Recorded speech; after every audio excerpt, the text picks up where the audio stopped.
मोमिन और हम्म। मुनाफिक के बीच में डिफरेंस करता है। तो मेरा पहले सवाल ये था कि इसका दलील क्या है। सेकंड, मेरा सवाल है कि मतलब ये लागू होता है एक अगर कोई इंसान अगर वो शिरक में भी करता है लेकिन बिदत भी करता है लेकिन नमाज का पाबंदी करता है, उसके उसके ऊपर भी लागू होता है कि, या जो सब चीज से यह है बाद में वो चीज होता है शिरक, वो एक मुझे थोड़ा उससे जी नसीहत हाँ, हो। सबसे पहला मसला वो मुनाफिक वाला जो है ना, कि फज्र की नमाज और फज्र की नमाज ये मोमिन और मुनाफिक के दरमियान एक पहचान है। तो इसको समझने की जरूरत है। और ये फज्र और इशा की नमाज के लिए भी ये कहा गया है कि फज्र और इशा की नमाजें ये दो मुनाफिकीन पर बड़ी जो है गिरां गुजरती थी। गिरां का मतलब उर्दू का जरा मुश्किल लफ्ज है ये। यानी उनको उसको बहुत हैवी मालूम होती थी, बहुत बोझल मालूम होती थी। तो वो जल्दी उसको पढ़ना नहीं चाहते थे।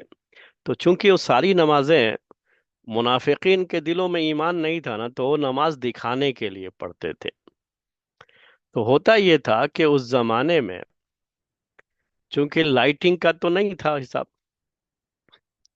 तो लाइट न होने की वजह से तो इशा की नमाज और फजर की नमाज में अंधेरा होता था। तो फजर की नमाज में कौन आया कौन नहीं आया ये किसी को पता नहीं लगेगा, क्योंकि आप गलस में पढ़ते, गलस का मतलब कि अंधेरे में पढ़ते थे अल्लाह के रसूल सल्लल्लाहु अलैहि वसल्लम।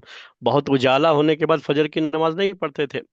तो फजर का वक्त होते ही पढ़ लिया करते थे, जब अंधेरा रहा तो तभी पढ़ लिया करते थे। तो पहचान नहीं पाते थे कि कौन आया कौन नहीं आया। बकिया जो नमाजें दिन के उजाले में होती थी वो तो सब देख लेते थे एक दूसरे को। और कोई बड़ी आबादी नहीं थी। आज भी एक कहा जाता है ना कि देहातों में आप जाएं तो देहात में हर आदमी दूसरे को जानता है, पहचानता है। और शहरों में होता है कि कभी आदमी अपने पड़ोसी को भी नहीं पहचानता, ऐसा हो सकता है, लेकिन देहातों में वैसा नहीं होता था। तो मदीने की आबादी कोई बहुत बड़ी आबादी तो थी नहीं। तो मस्जिद नबवी में जब आते थे ये लोग नमाज को, तो हर एक दूसरे को पहचानता भी था। तो नमाज में मालूम हो जाता था कि कौन आया और कौन नहीं आया। तो इसीलिए मुनाफिकीन दिन की नमाजों की पाबंदी करते थे। जब उजाले में जो नमाजें पढ़ी जाती थी पाबंदी करते थे, क्योंकि नमाज को नहीं आएंगे तो पकड़ लिए जाएंगे। और प्यारे नबी सल्लल्लाहु अलैहि वसल्लम देखते थे, सहाबा भी देखते थे कि कौन आया है कौन नहीं आया है।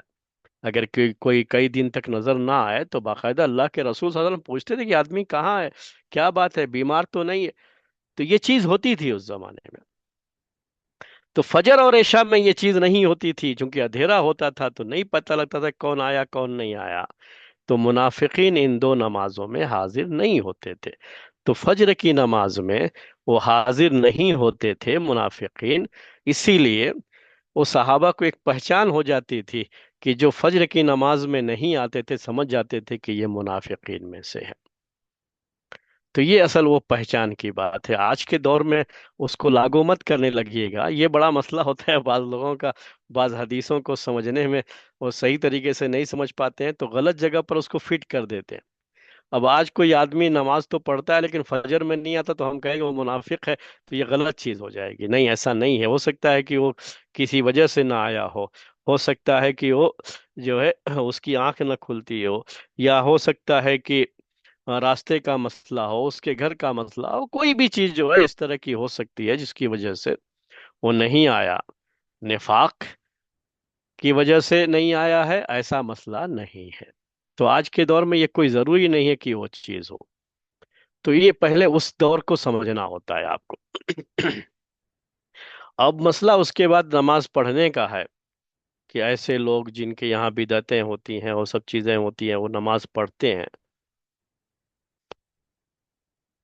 तो याद रखिए कि जो भी कलीमा पढ़ा है वो नमाज भी पढ़ेगा। और जो भी नमाज पढ़ते हैं उनको नमाज पढ़ने से रोका नहीं जाएगा। वो मुशरिकीन जिन्होंने कलिमा पढ़ा ही नहीं है, वो सिर्फ उनके हक में चीज होती है कि फिर वो पहले कलिमा पढ़ते हैं, उसके बाद नमाज वगैरह की पाबंदी उनके लिए होती है, या फिर हज वगैरह के लिए जाते हैं। बकिया जो लोग कलिमा पढ़े हुए लोग हैं ना, वो तो हज के लिए भी जाते ही हैं, आप देखते ही हैं कि वो लोग तो जाते ही हैं सब हज के लिए, और जा करके वहां पर भी नमाज पढ़ते हैं। तो यहाँ पर भी वो नमाज पढ़ते हैं, सारी नमाजों की पाबंदी करते हैं। तो ये सब उनके और उनके अल्लाह के बीच में है। हम न इसको रोक सकते हैं, न इसके बारे में उनके बारे में कोई फैसला करेंगे या कोई हुक्म लगाएंगे। तो हम अपनी जबान को इस सिलसिले में महफूज रखेंगे। जो कलीमा पढ़े हुए लोग होते हैं, उनके बारे में, किसी खास आदमी के बारे में कोई हुक्म लगाना अपनी तरफ से कुफ्र व शिर्क का, जरा इससे बचना चाहिए। जी।